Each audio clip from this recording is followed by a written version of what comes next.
ذمہ داری غریبوں نے ہی اٹھائی. پہلے سے ہی یہ بات چلی آ رہی ہے کہ غریبوں نے ہی اس دین کی تعلیم کی خدمت کی ہے, اس دین کو آگے تک پہنچایا. تو ہمارے اسلاف سے چند قربانیاں اگر آپ کے سامنے عرض کروں کہ انہوں نے اس تعلیم کے لیے کتنی ساری محنتیں اور کوشش کی ہیں, تو اس کو آپ سنیے کہ ان کے اندر کیسی طرف تھی. امام محمد بن ابو حاتم رحمہ اللہ, جو کہ امام بخاری رحمہ اللہ کے شاگردوں میں سے ہیں, یہ کہتے ہیں کہ میں اپنے ایک استاذ کے پاس علم دین حاصل کرنے کے لیے, حدیث کا علم حاصل کرنے کے لیے گیا, تو 3 دن تک میں بھوکے پیاسے رہا. جب ساری چیزیں ختم ہو گئی تو کہا میں نے اپنے پیٹ کے بھوک کو مٹانے کے لیے گھاس پھوس کھانا شروع کر دیا. یہ دین کی تعلیم حاصل کرنے والے, جنہوں نے اس علم کو حاصل کرنے کے لیے گھاس تک کھایا ہے جیسے ایک جانور کھاتا ہے. کون کرے گا آج کے اس دور میں؟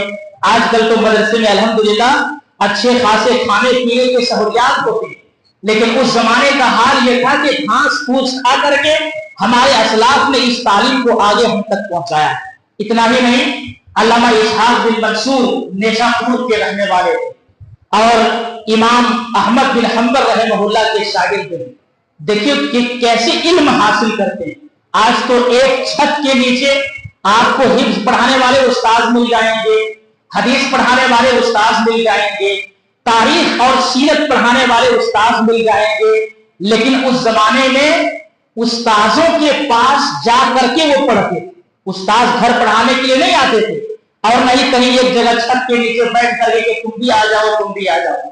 جن کو تڑپ ہوتی تھی, کئی مہینوں کی محنت و کوشش کے بعد پیدل چل کر کے ان کے پاس پہنچے. تو امام احمد بن حنبل رحمہ اللہ کا ٹائٹل ہے امام و اہل سنہ. سب سے بہترین ٹائٹل امام احمد بن حنبل رحمہ اللہ. کیوں؟ اس لیے کہ دین کے کسی مسئلے میں جب کوئی مسئلہ وہ بیان کرتے تو قرآن و حدیث کی روشنی ہی میں بیان کرتے. اسی لیے خلیفہ معتصم باللہ کے سامنے آپ نے کہا اعطونی شیئا من کتاب اللہ و سنت رسولہ حتی اقول بہ, کہ ارے بھائی تم قرآن کو مخلوق یا غیر مخلوق جو کہہ رہے ہو, یہ جو خلق قرآن کا مسئلہ ہے, آپ اس پر قرآن و حدیث کی کوئی دلیل لاؤ تو میں کوئی فتویٰ دوں. آپ اڑ گئے اور اسی پر بس نہیں کیا بلکہ کوئی بھی مسائل, لیکن ائمہ ہیں, اگر حدیث ان تک نہیں پہنچی تو انہوں نے اپنے رائے سے فتوے دیے.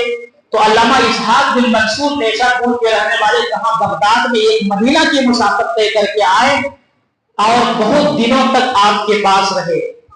امام احمد بن حنبل رحمہ اللہ کوئی مسئلہ بیان کرتے, باضابطہ اسے وہ نوٹ کرتے تھے. نوٹ کرتے کرتے ایک بہت بڑی گٹھری انہوں نے جما لی. یہ علم حاصل کرنے کا شوق دیکھیے اور سنیے کہ ایک بہت بڑی گٹھری جمع کر لی, لکھ کر امام صاحب نے یہ مسئلہ فرمایا, یہ مسئلہ فرمایا, یہ مسئلہ فرمایا. اس کے بعد کہا کہ اب ہم نے علم حاصل کیا. ان تمام لکھی ہوئی چیزوں کو ایک گٹھری میں ڈالا اور اپنے پیٹھ پر لاد کر کے پھر واپس اپنے شہر آ گئے. کچھ دنوں کے بعد پتا چلا کہ امام احمد بن حنبل رحمہ اللہ نے اپنے بہت سارے